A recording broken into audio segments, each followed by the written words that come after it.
کی قیادت میں مسلمان صاحب ایمان اہل عرب یہودیوں اور عیسائیوں کی طاقت سے ٹکرائیں گے تو ان کی مدد کے لیے دو جانب سے اللہ تعالی کچھ بھیجیں گے مدد. ایک تو آخری مرحلے میں مدد آئے گی حضرت مسیح عیسیٰ ابن مریم کا نزول، جو یہودیوں کی طرف رسول بنا کر بھیجے گئے تھے. انہیں یہودیوں نے اپنے خیال میں سولی پر چڑھا دیا، لیکن اللہ نے فرمایا وما صلبوہ وما قتلوہ ولکن شبہ لہم بل رفعہ اللہ الیہ. اللہ تو اپنی طرف اٹھا کر لے گیا. اور احادیث صحیحہ جو کہ ہمارے ہاں متواترہ کے درجے میں وہ احادیث جو صحیحین کی ہیں ان سے ثابت ہے کہ حضرت عیسیٰ ابن مریم دوبارہ زمین پر آئیں گے. اور یہودیوں کا سب سے بڑا سرغنہ جو خود مسیح ہونے ہی کا دعویٰ کر رہا ہوگا، مسیح الدجال، اسے حضرت مسیح قتل کرے. لیکن ایک دوسری حدیث سے معلوم ہوتا ہے کہ مشرق سے فوجیں آئیں گی حضرت مہدی کی مدد کے لیے. یخرجون ناس من المشرق یؤدون للمہدی یعنی سلطانہ. مشرق کی طرف سے فوجیں آئیں گی کہ جو مہدی کی حکومت کو مستحکم کرے. خراسان کا لفظ آتا ہے ایک دوسری حدیث میں. خراسان سے سیاہ عالم چلیں گے، انہیں کوئی نہیں روک سکے گا یہاں تک کہ وہ یروشلم میں جا کر رسم ہو جائیں گے. اور حضور کے زمانے میں اچھی طرح سمجھ لیجئے، ہند کسے کہتے تھے حضور کے زمانے میں؟ پاکستان ہند میں شامل نہیں تھا. سندھ و ہند، سندھ ایک مکمل ملک تھا، ہند اس کے بعد شروع ہوتا تھا. یہ راجپوتانے کا اور تھر کا ڈیزرٹ جو ہے، اس سے آگے جو ہندوستان ہے وہ ہند تھا. یہ جو ہمارا پاکستان ہے یہ ہمیشہ ہند میں شامل نہیں رہا. حضور کے زمانے میں بالخصوص سندھ و ہند، دریائے سندھ چلا آ رہا ہے. یہ ساری ٹریبیوٹریز جو پنجاب کے اندر اس کی ہیں، یہ سب ایک علیحدہ ملک ہے جو اس زمانے میں سندھ کہلاتا تھا. اور نمبر 2 یاد کیجئے، اس زمانے میں خراسان ایک علاقہ تھا جس میں موجودہ افغانستان کا 2/3، تھوڑا سا حصہ ایران کا، اور جہاں تک میں تحقیق کر سکا ہوں آج تک پاکستان کا بھی علاقہ، خاص طور پر مالاکنڈ ڈویژن جو خراسان میں شامل ہے. خراسان سے سیاہ عالم چلیں گے جو جا کر یروشلم میں نصب ہوں گے. یہاں بھی ایک نقطہ نوٹ کر لیجئے، پہلے بھی یروشلم ہم سے چھینا تھا. کس نے چھینا تھا؟ عیسائیوں نے، کروسیڈرز. واپس کون لیا؟ کس نے لیا؟ عربوں میں دم نہیں تھا، عرب عیاشیوں کی وجہ سے کھوکھلے ہو چکے تھے. واپس لینے والا صلاح الدین ایوبی، کرد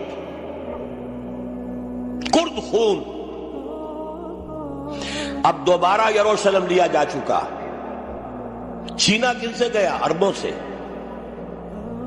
عرب واپس لے سکتے ہیں؟ کوئی اندیشہ اگر ہو سکتا تھا عراق کے بارے میں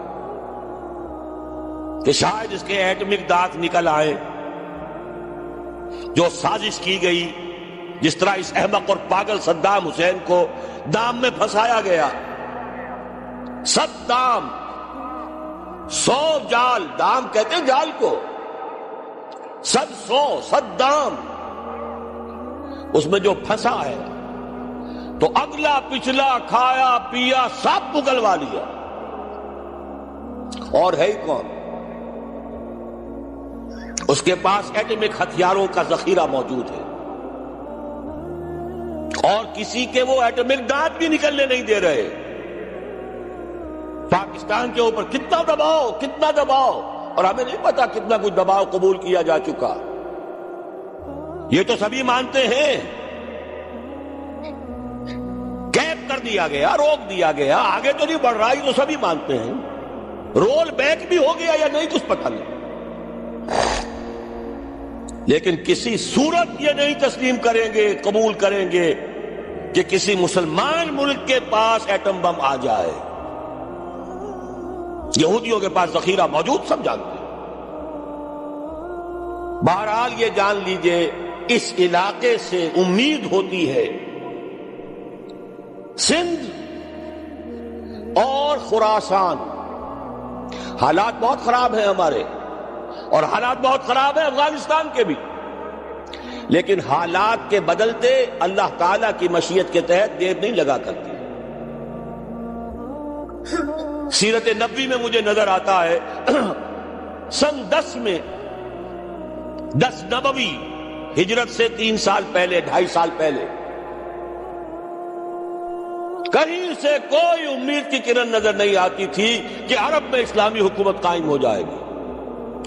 10 برس ہو چکے محمد الرسول اللہ کو دعوت دیتے ہوئے، اور ابھی تک بمشکل 125 آدمی ہیں.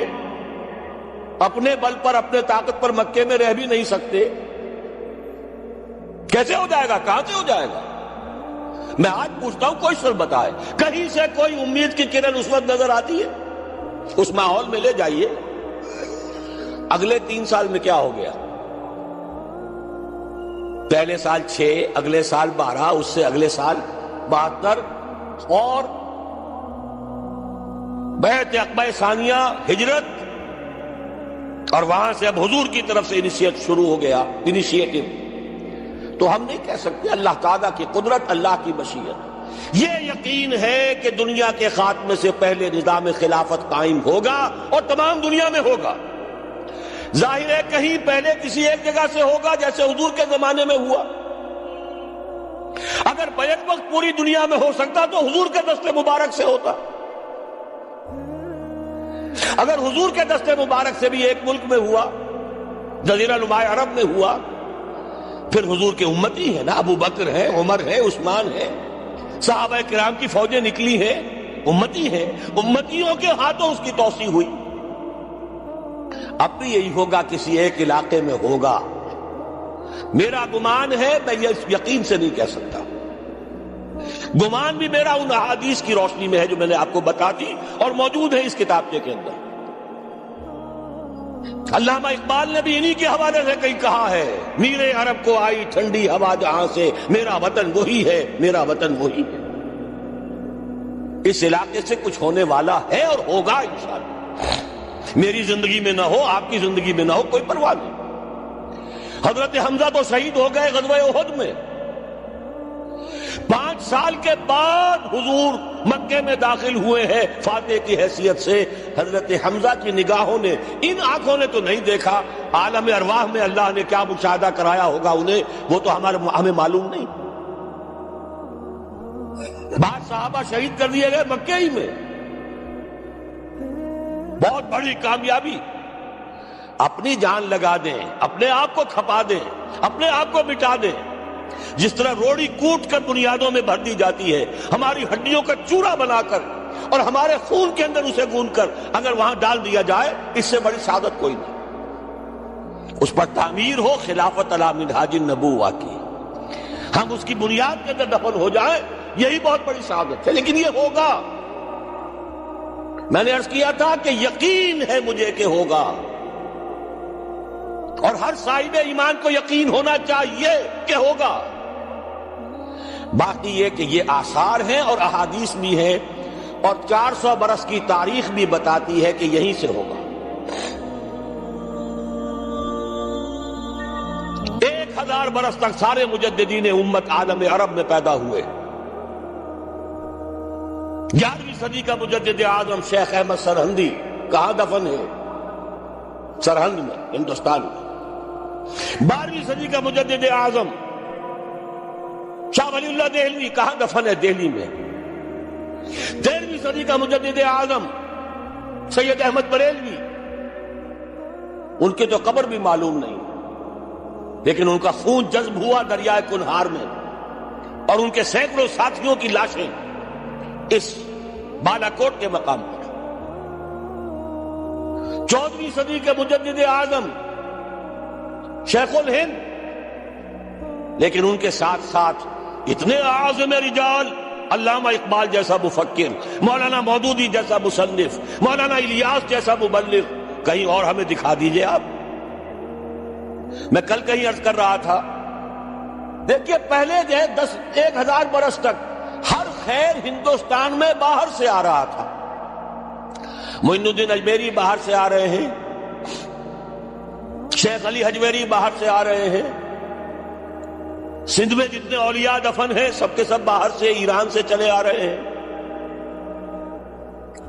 لیکن جیسے ہی 11ویں صدی شروع ہوئی، ریورس ہو گیا آرڈر۔ اب سلسلہ مجددیہ، نقشبندیہ اب ہندوستان سے نکل کر پھیل رہا ہے۔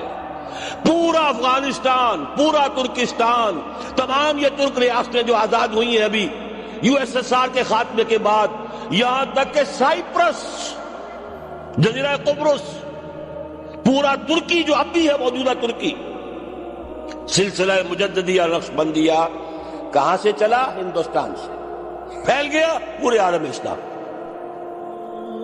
مفکر، علماء دین اور تمام علوم دینی کا مجدد شاہ ولی اللہ دہلوی، خالص ترین جہاد فی سبیل اللہ دور صحابہ کے بعد جماعت مجاہدین، جام شہادت نوش کیا سینکڑوں ہمارے مجاہدین۔